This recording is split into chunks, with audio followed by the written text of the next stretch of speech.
Toyota just unveiled the all-new 2026 RAV4, and while it looks completely redesigned on the surface, several major decisions are going to disappoint a lot of loyal buyers. If you've been waiting for the next generation, hoping Toyota would fix the current model's weaknesses, you need to know about the compromises and letdowns hiding beneath that fresh exterior. While competitors are moving forward with better platforms and more buyer-friendly features, the 2026 RAV4 is forcing you to accept outdated foundations, eliminated options, and inflated prices. Let's take a look. Number 6. Unchanged platform.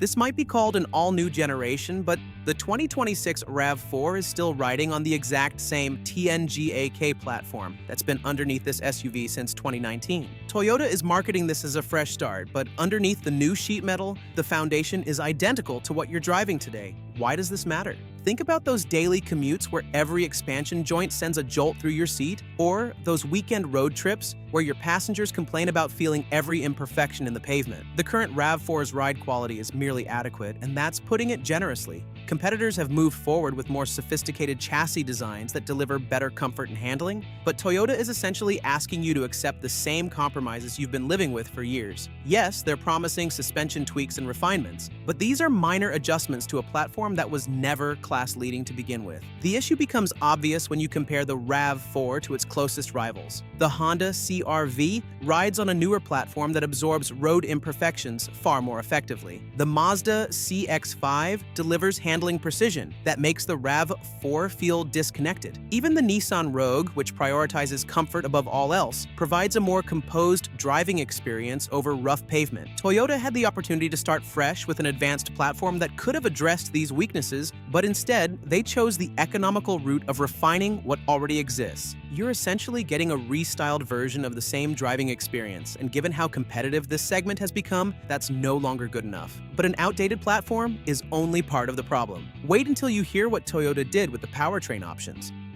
Number 4. You can't get gas-only version.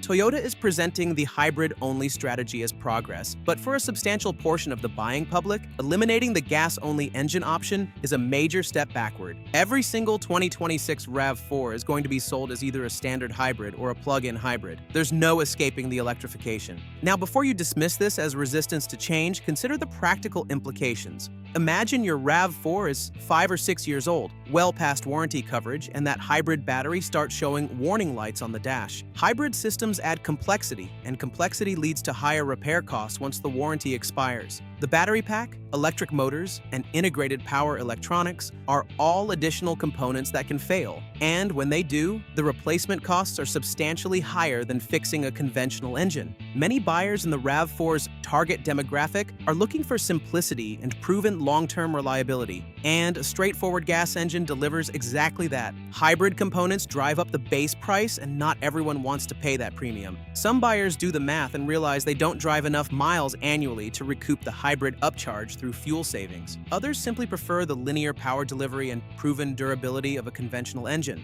Toyota is forcing everyone into electrification, whether it makes financial sense for their situation or not. The competitive landscape makes this decision even more questionable. The Honda CR-V still offers a conventional turbocharged engine for buyers who want that option. Mazda continues to provide naturally aspirated and turbocharged gas-only powertrains. The Subaru Forester also maintains its traditional engine choice. So, forced hybridization is bad enough, but the compromise gets even worse when you take this SUV off the pavement.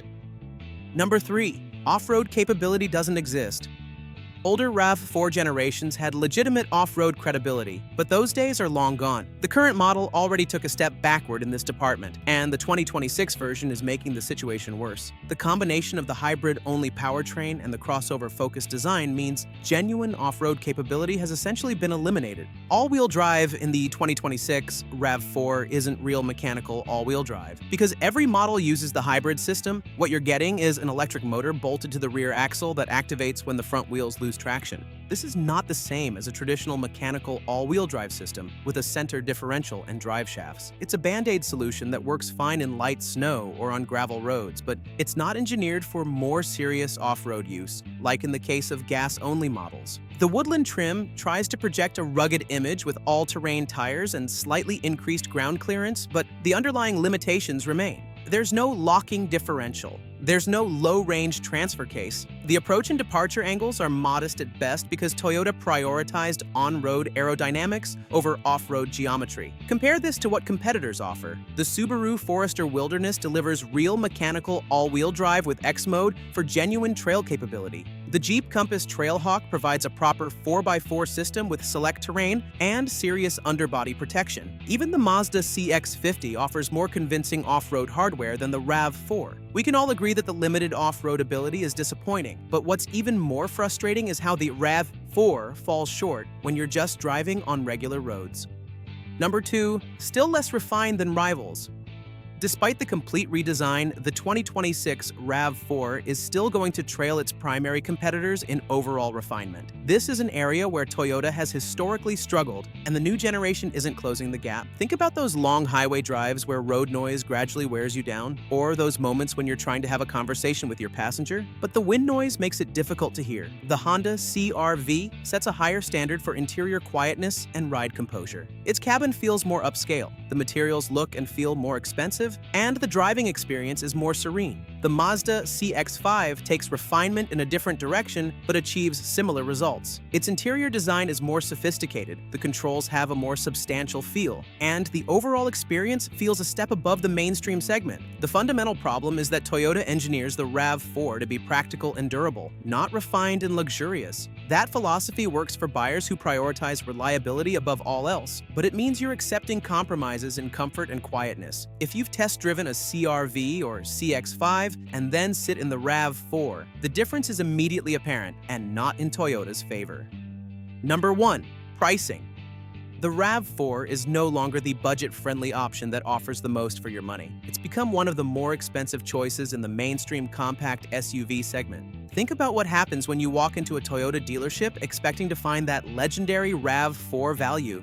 Base models start around $33,000, which positions the RAV4 near the top of the pricing hierarchy. Compare that to competitors that start several $1,000s lower and include comparable or even superior feature content. The Nissan Rogue starts in the low $30,000 range and includes a larger touchscreen and more standard safety features. The Kia Sportage offers significantly more interior space and better warranties at a similar price point. The Honda CR-V matches the RAV4 on price but delivers a more refined overall experience. The plug-in hybrid variants make the situation even worse. Top-trim PHEV models are about to exceed $50,000, which puts them in direct competition with luxury brand SUVs that offer substantially better refinement, materials, and prestige. At that price, buyers can consider the Acura RDX, Lexus NX, or even entry-level German options. Why would you pay luxury car money for a mainstream Toyota? The reality is that Toyota is capitalizing on the RAV4's reputation and popularity to charge premium prices, but the product itself hasn't evolved to justify those prices. Other manufacturers are offering more standard equipment, better materials, superior technology, or more engaging driving dynamics at similar or lower price points. The 2026 RAV4 is coasting on brand strength rather than delivering exceptional value, and that's the biggest disappointment of all. So there you have it, 5 legitimate reasons why the 2026 RAV4 falls short of expectations.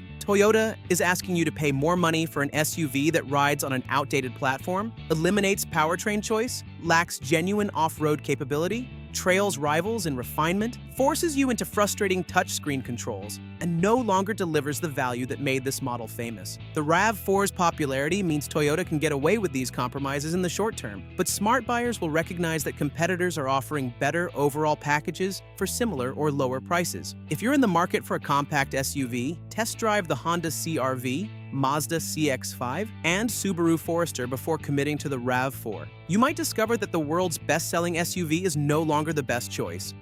But don't think the aforementioned rivals are flawless. If you're interested in getting the off-road capable and well-rounded Subaru Forester, make sure to check out our video about its major problems. The Forester's powertrain lacks power. While we definitely are not fans of the company's decision to keep the CVT gearbox exclusive,